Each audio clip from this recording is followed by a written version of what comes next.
হতাহতের সংখ্যা বিবেচনায় বৈষম্য বিরোধী আন্দোলনে অন্যতম রণক্ষেত্র ছিল রাজধানীর উত্তরা। আইনশৃঙ্খলা বাহিনীর পাশাপাশি অস্ত্র হাতে গুলি করতে দেখা যায় আওয়ামী লীগের ক্যাডারদের। প্রসিকিউশন জানিয়েছেন, আন্দোলনের ৩ সপ্তাহে শুধু উত্তরাতেই প্রাণ হারায় ২ শতাধিক ছাত্র জনতা।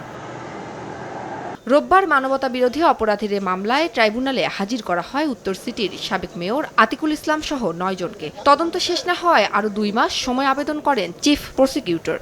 একই সঙ্গে উত্তরা পূর্ব থানার সাবেক ওসি এবং এক গোয়েন্দা কর্মকর্তাকে একদিন করে জিজ্ঞাসাবাদের অনুমতি চাওয়া হয়। আদালত দুটি আবেদনই মঞ্জুর করেন। উত্তরার রিলেটেড যে ঘটনা, জুলাই আগস্টের ম্যাসাকারের মামলা, সেখানে আমরা ২ মাসের তদন্ত রিপোর্ট দাখিলের জন্য সময় বৃদ্ধি করার আবেদন জানিয়েছি।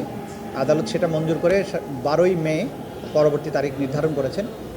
ওই একই মামলায় ২ জন আসামি, এডিসি ইকবাল এবং ওসি মুজিবুর রহমান, উত্তরা পূর্ব থানার সাবেক ওসি, এই ২ জনকে জিজ্ঞাসাবাদের জন্য আমাদের তদন্ত সংস্থার কাছে একদিনের জন্য হস্তান্তরের জন্য যে আবেদন ছিল, সেটিও আদালত মঞ্জুর করেছেন। এদিন রামপুরায় গণহত্যার ঘটনায় আরও ৩ পুলিশ কর্মকর্তার বিরুদ্ধে গ্রেফতারি পরোয়ানা জারি করেন ট্রাইব্যুনাল।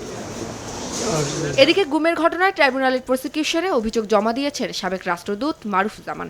শেখ হাসিনা সরকারের নানা সিদ্ধান্তের সমালোচনা ও ভারত বিরোধিতার কারণে ১৪ মাস তাকে আয়নাঘরে রাখা হয় বলে অভিযোগপত্রে উল্লেখ করেন। ৪ ডিসেম্বর আমি যখন যাচ্ছিলাম এয়ারপোর্টে নিজে গাড়ি চালিয়ে আমার মেয়েকে আনার জন্য, সেখান থেকে আমাকে DGFI director general of forces intelligence, army, navy and air force মিলে, যেটা কুখ্যাত আয়নাঘর কিংবা যেটা বলেন টিএফআই, তাদের লোক আমাকে অস্ত্রের মুখে তা টেনে নিয়ে যায়। গুমের সঙ্গে শেখ হাসিনা সহ জড়িতদের বিচার দাবি করেন সাবেক এই কূটনীতিক। আমি দায় করতে উম্মে হানি, সময় সংবাদ, ঢাকা। যারা পারপিট্রেটর, যারা শেখ হাসিনা